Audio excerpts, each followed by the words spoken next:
Efes Antik Kenti. Antik Yunan mitolojisine göre Efes, Amazon kadın savaşçılar tarafından kurulmuştur. Amazon savaşçılarının efsanevi kraliçesi Efesya'nın adını taşır. Antik dünyanın en önemli uygarlık, kültür, bilim ve sanatın merkezi olan Efes, İzmir'in Selçuk ilçesi sınırlarında yer almaktadır. M.Ö. 6000 yıllara dayanan geçmişiyle Helenistik dönemden Roma, Doğu Roma yani Bizans, Osmanlı ve Beylikler dönemlerine kadar aktif olarak kullanılmıştır. Üstün şehir planıyla birçok kente ilham olan Efes, dönemin en büyük limanına sahip olmasından ötürü ticaretin beşiği konumundaydı.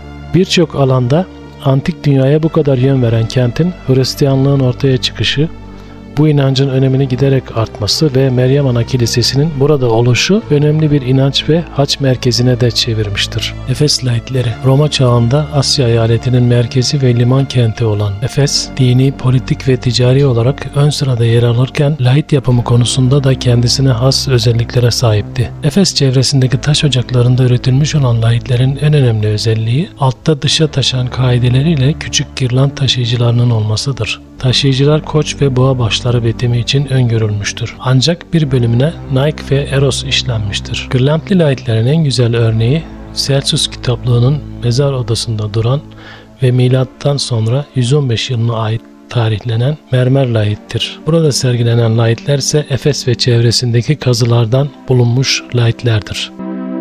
Liman Caddesi. Liman Caddesi olarak da bilinen Arkadiana, Odeon'la antik limanı birbirine bağlamakta olup aynı zamanda da Efes'in en uzun caddesi olma özelliğine sahiptir.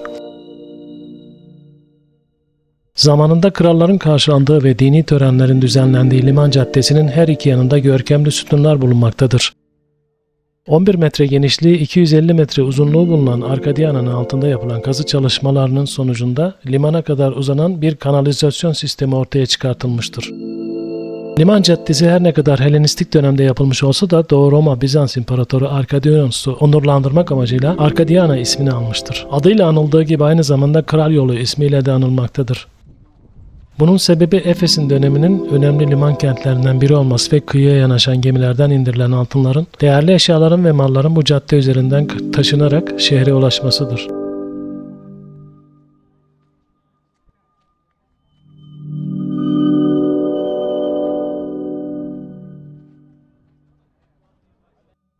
Liman Caddesi limana görkemli bir kapıyla açılmaktadır. Yapılan arkeolojik araştırmaların sonucunda caddeye ve limana açılan kapısında önemli gösterilerin ve dini törenlerin düzenlendiği kanıtlanmıştır.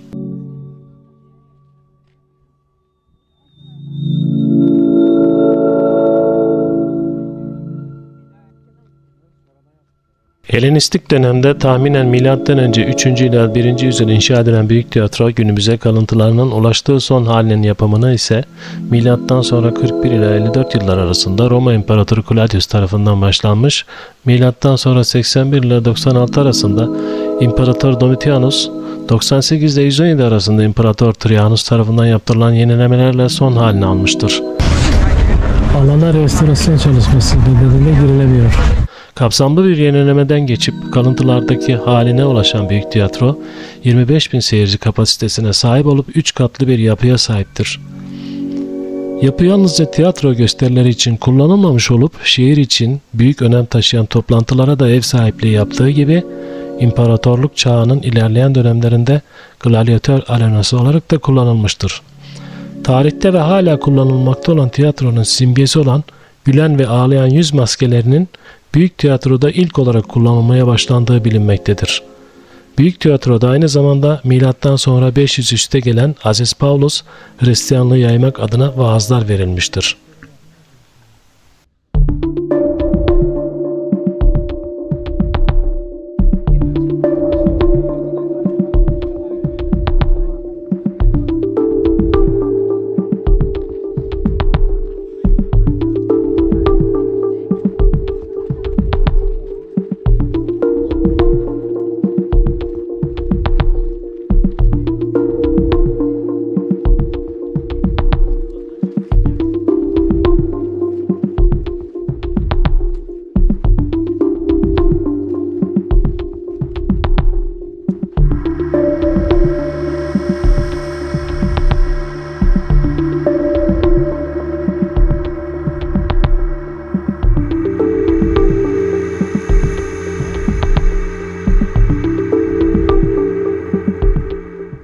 Mermerli Cadde.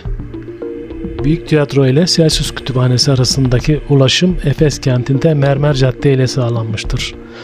Araba yolu olarak kullanılan bu caddenin kenarında günümüzde kaldırımlar bulunmaktadır. Mermer Cadde'nin tarihi açıdan önemi ise caddenin üzerinde bulunan bir kadın ayağı kazınmış mermerdir. Üzerinde ayak bulunan bu mermerin dünyadaki ilk reklam panosu olduğu düşünülmekte ve yakınlarında bulunan Kuretler Caddesi ile Mermer Cadde'nin kesiştiği noktada yer alan aşk evini işaret etmektedir.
Hadrianus Kapısı. 3 katlı kapı dini alay yolunun Ortega'ya giden sapağını gösterir. Üst katı Atina'daki Hadrianus Kapısı'nı hatırlatan kapı yapısının trafik akışını sağlayan geniş girişinin yanında daha dar olan 2 geçiş bulunur.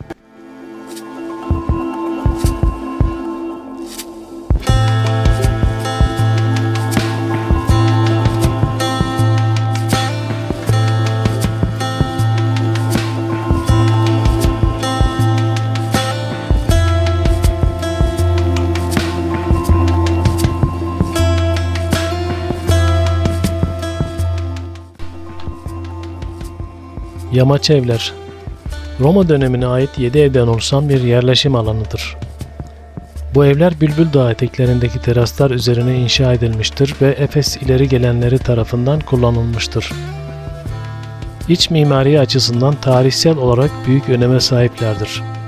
Freskler ve dönemin oldukça ileri bir şekilde avlularında bulunan çeşmeler ve tuvaletleriyle buranın en gelişmiş alanlarından birini oluşturmaktadırlar.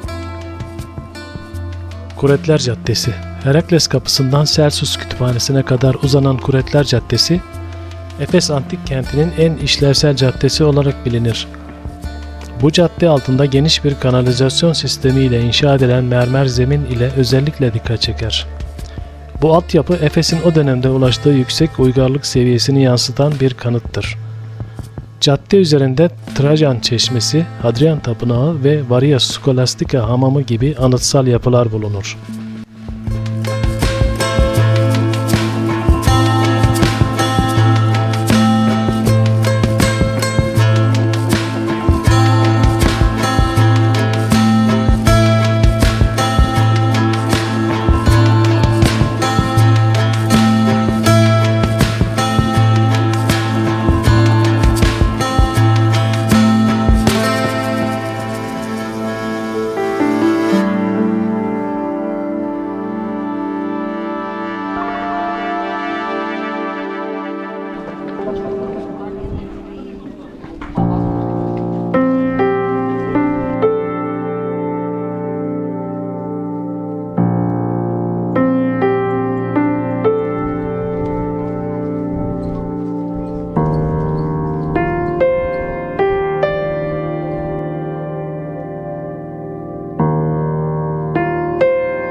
Herakles Kapısı Kuretler Caddesi'ni doğu yönde sınırlandırmaktaydı.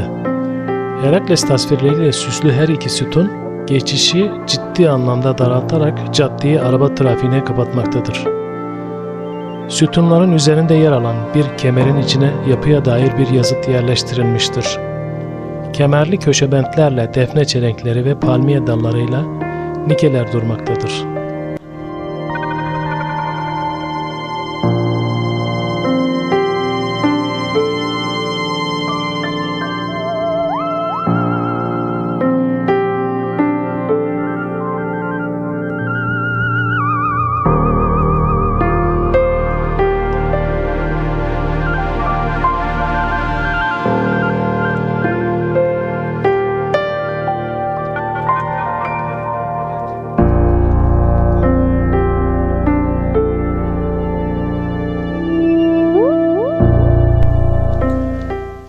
Domitian Meydanı. Meydan adını Roma İmparatoru Domitian onuruna inşa edilen Domitian Tapınağı'ndan alır.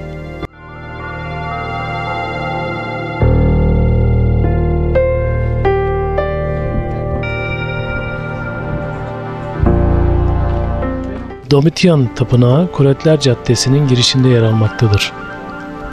Efesliler Roma İmparatoru Domitian tarafından sağlanan fırsatlara şükranlarını ifade etmek amacıyla bu tapınağı inşa ettiler. Domitian, Efes'te bir tapınak inşa ettiren ilk Roma İmparatoruydu. Palio Çeşmesi. Milattan sonra 1. yüzyılın başında Palio adına üvey oğlu tarafından yaptırılmış bir anıt mezardır. 1. yüzyılın son çeyreğinde yapının güneyine Domitianus Çeşmesi inşa edilmiş.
Yazıtlar Domitianus Tapınağı'nın mahzen tonozlarının bulunduğu yerdedir.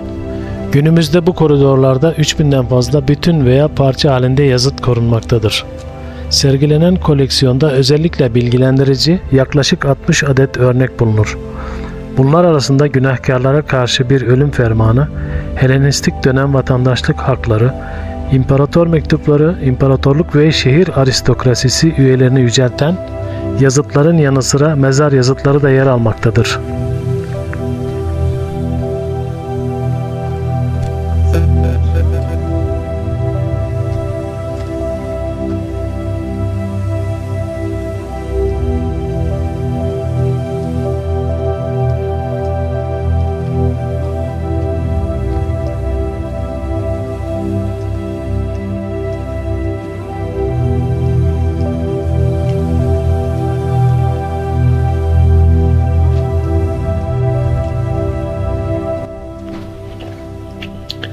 Hidroktokeion Su Sarayı Prokonsül Bassus tarafından yapılmıştır. Yaklaşık İsa'dan sonra 80 yılında inşa edilmiştir.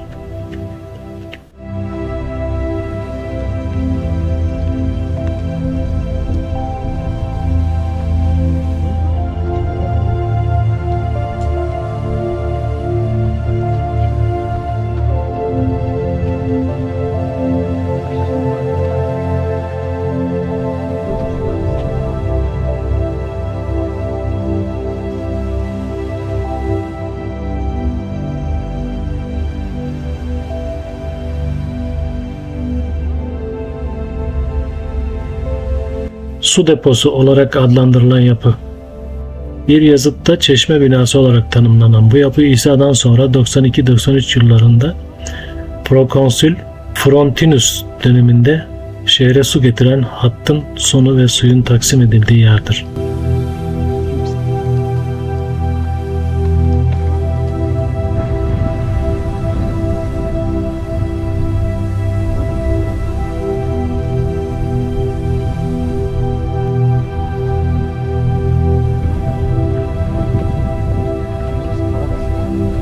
Devlet Agorası hamamları.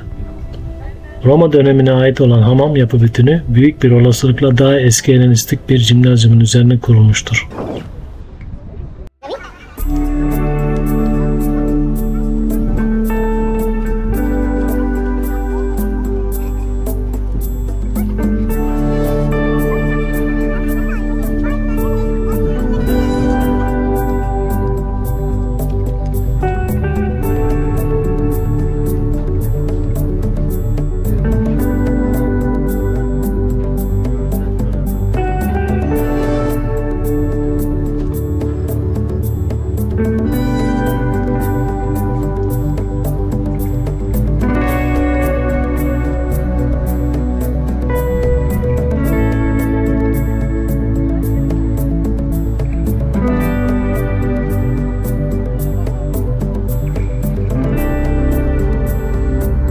Bazilika Stoa. Yukarı agoranın kuzeyinde bulunan bazilikanın iyon tarzı sütunları boğa kafası figürleriyle bezenmiştir. 2 katlı ve 3 nefli Bazilika Stoası milattan sonra 11 yılında Pollio tarafından yaptırılmıştır.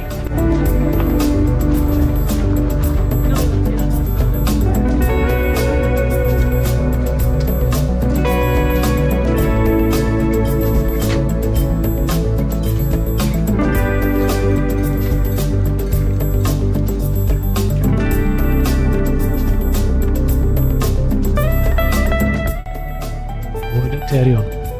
Kent Meclisi'nin toplantıları, tiyatro gösterileri ve yarışmalar Odeon adı verilen tiyatro biçimli 1400 kişilik bu alanda yapılırdı. Boleterion, Kent Meclisi'nin oturumlarına ve ev sahipliği yaptığı gibi müzik gösterileri ve yarışmaların da yapıldığı bir mekandı.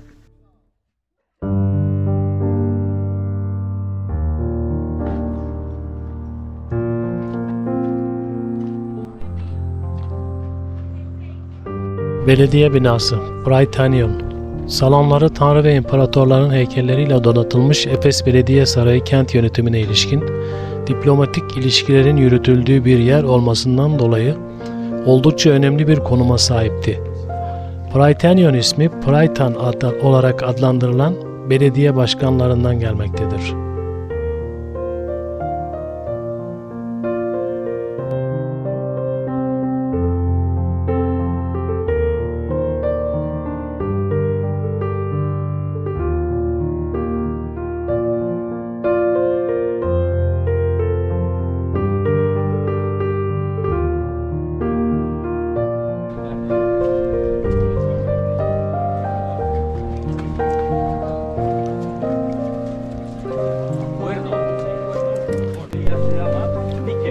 Memmius anıtı.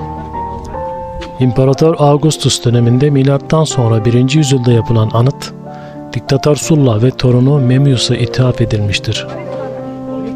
Milattan sonra 4. yüzyılda anıtın batı kenarına bir çeşme ilave edilmiştir.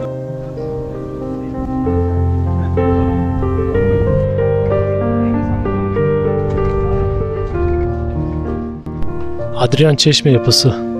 Çeşme yapısı milattan sonra 2. yüzyıllara tarihleniyor.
Hadrianus Çeşmesi, Roma İmparatoru Trajanus'un onuruna M.Ö. 2. yüzyılda yaptırılan 2 katlı çeşmenin ortasında imparatorun bir heykeli ve önünde de havuz bulunmaktaymış.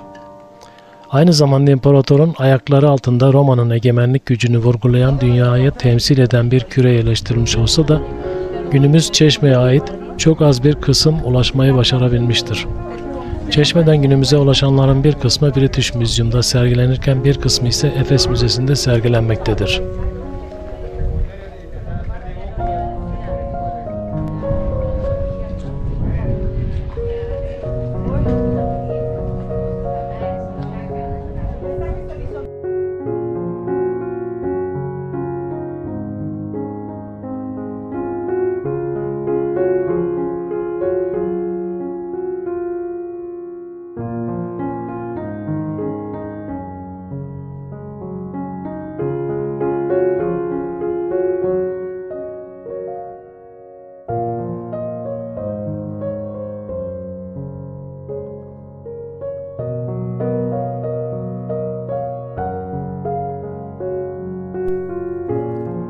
Varius Hamamı, Kuretler Caddesi'nin kuzey tarafında Hamam ile Akademi Sokağı arasına İsa'dan sonra 2. yüzyılın 1. yarısında Varius Hamamı inşa edilmiştir.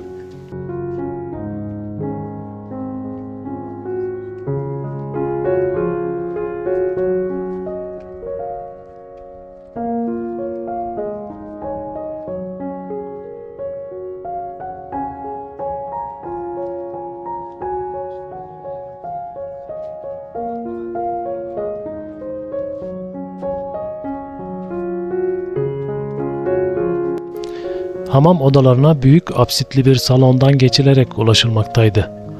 Üzeri kapalı olan Akademi Sokağı üzerinden de genel bir tuvalete ulaşılabiliyordu.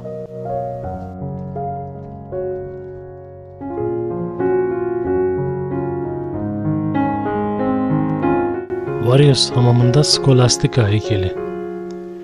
Genç antik dönemde bir Hristiyan olan Skolastika Hamamı'nın onarılmasını sağlamıştır. Oturur haldeki heykeli bugün hala giriş holündeki bir nişin içinde durmaktadır.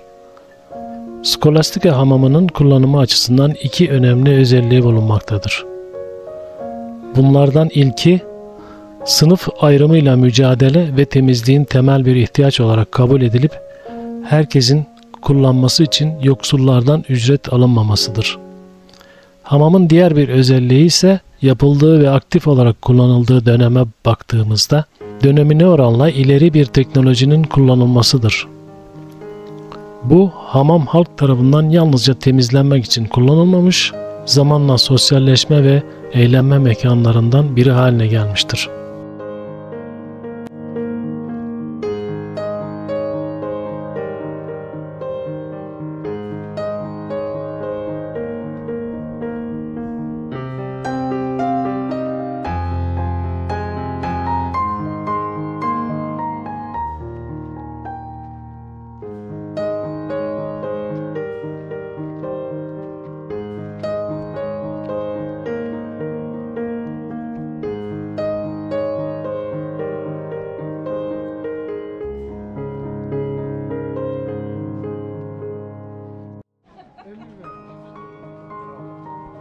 Hadrianus Tapınağı. Tapınağın giriş kısmında Efes kentinin kurulmasıyla ilgili efsaneyi anlatan bir yazıt bulunmaktadır. Milattan sonra 2. yüzyılda Roma İmparatoru Hadrianus'u onurlandırmak adına inşa edilen tapınağın girişinde kollarını 2 yana açmış bir Medusa heykel bulunmaktadır.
Latrina, umumi tuvaletler.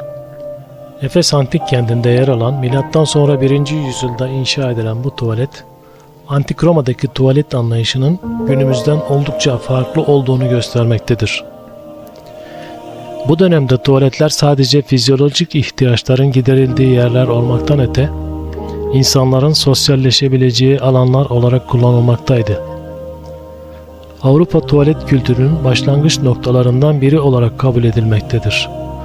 Bu antik umumi tuvalette 128 adet mermer koltuktan oluşan sıralar bulunmaktaydı.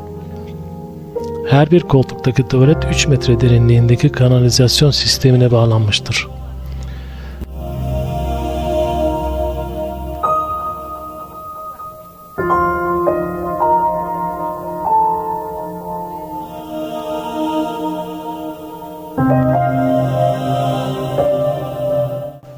Atıkların kanalizasyona rahat bir şekilde akmasını sağlamak amacıyla zeminde hafif bir eğim bulunmaktadır. Efes Antik Umumi Tuvaleti yalnızca Efes'in tarihi ve kültürel zenginliğinin bir parçası değil, aynı zamanda Antik Roma dönemi mühendislik ve mimarlık anlayışının da önemli bir örneğidir.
Celsus Kütüphanesi.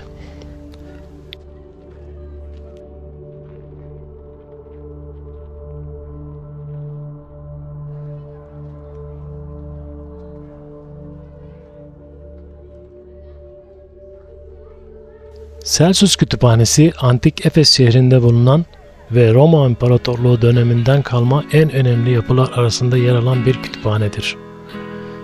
Milattan sonra 114-117 yılları arasında inşa edilen bu görkemli yapı, Roma İmparatorluğu'nun Asya eyaletinde Roma senatörü Celsus anısına yapılmıştır.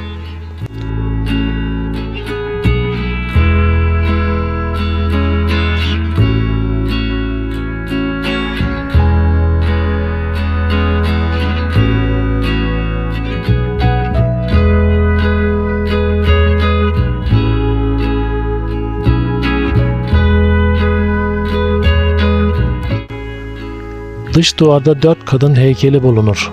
Bu heykeller bilgeliği, bilgiyi, aklı ve erdemi sembolize eder.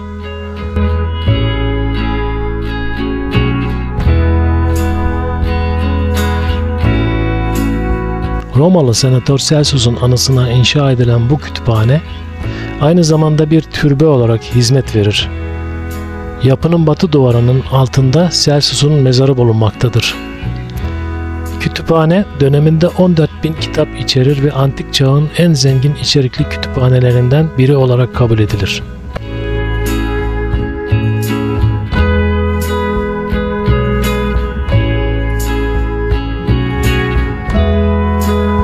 Burada Herakleitos, rüya yorumcusu Artemidoros, şair Kalinnos ve hekim Soranos gibi ünlü kişilerin eserleri bulunmaktadır.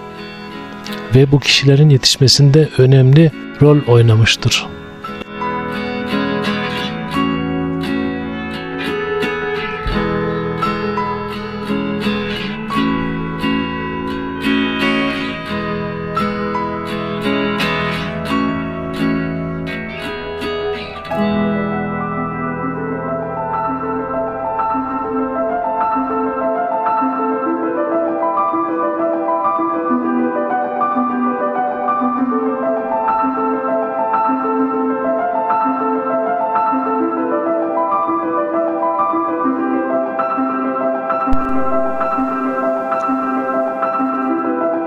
Tetragonos Agora pazar yeri.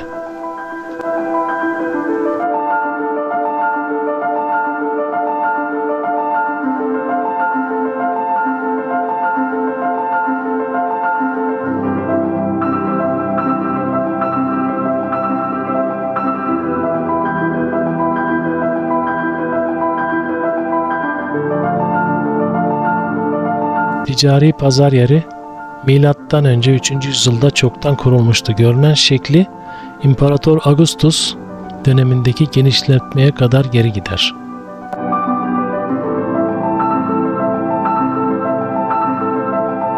Bu dönemde kuzeyde, batıda ve güneyde olmak üzere 3 büyük kapısı olan kare biçiminde bir yapı grubu, uzunluğu 154 metre, merkezi bir avlu, uzunluğu 112 metre, ve bu avluyu 4 tarafından çevreleyen 2 nefli, 2 katlı dükkan ve iş yerlerinin bulunduğu stüalar yapılmıştır.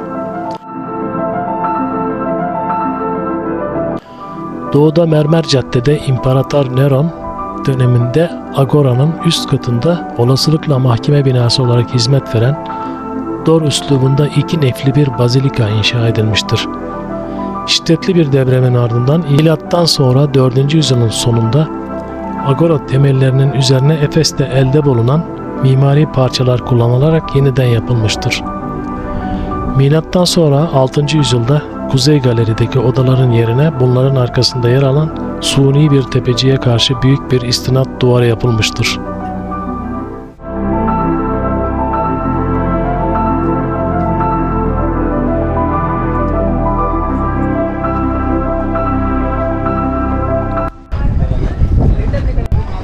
Arkadaşlar, Efes videomu burada sonlandırıyorum. Bana yardımlarını esirgemeyen Levent kardeşime çok teşekkür ediyorum. Ne demek? Başka videolarda görüşmek üzere. Kendinize iyi bakın. Hoşça kalın. Abone olmayı unutmayın.